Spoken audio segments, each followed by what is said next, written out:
Welcome back. Today we'll understand what is double circulation.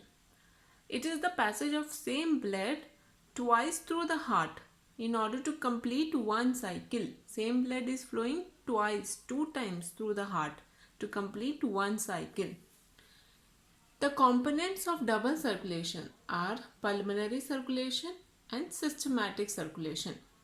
In pulmonary circulation, it is the movement of blood from the heart to the lungs and back.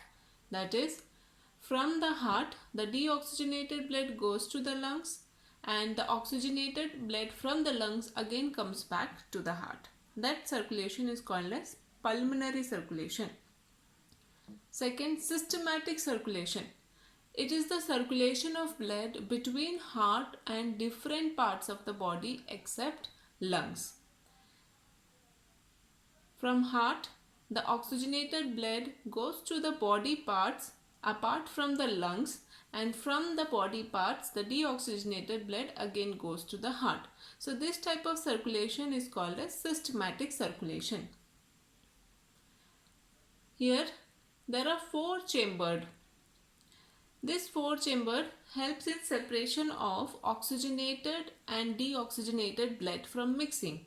So why it is required in higher animals like mammals and birds?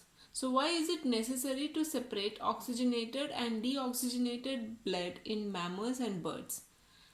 The answer is they are warm-blooded animals. They constantly use energy to maintain their body temperature. They have higher energy need and require more oxygenated blood for their cells. That is why it is necessary to separate oxygenated and deoxygenated blood in mammals and birds. So we know that mammals and birds have four-chambered heart, whereas amphibians and reptiles, except crocodile, have three-chambered heart. They do not need energy to maintain the body temperature. Instead, the body temperature depends on the temperature in the environment. So, they can tolerate some mixing of oxygenated and deoxygenated blood streams. So, we have seen what is double circulation. Now, the single circulation. It is present in fishes. They have two-chambered heart.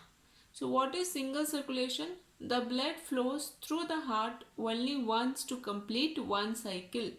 That is, the heart pumps the blood to the gill capillaries for oxygenation.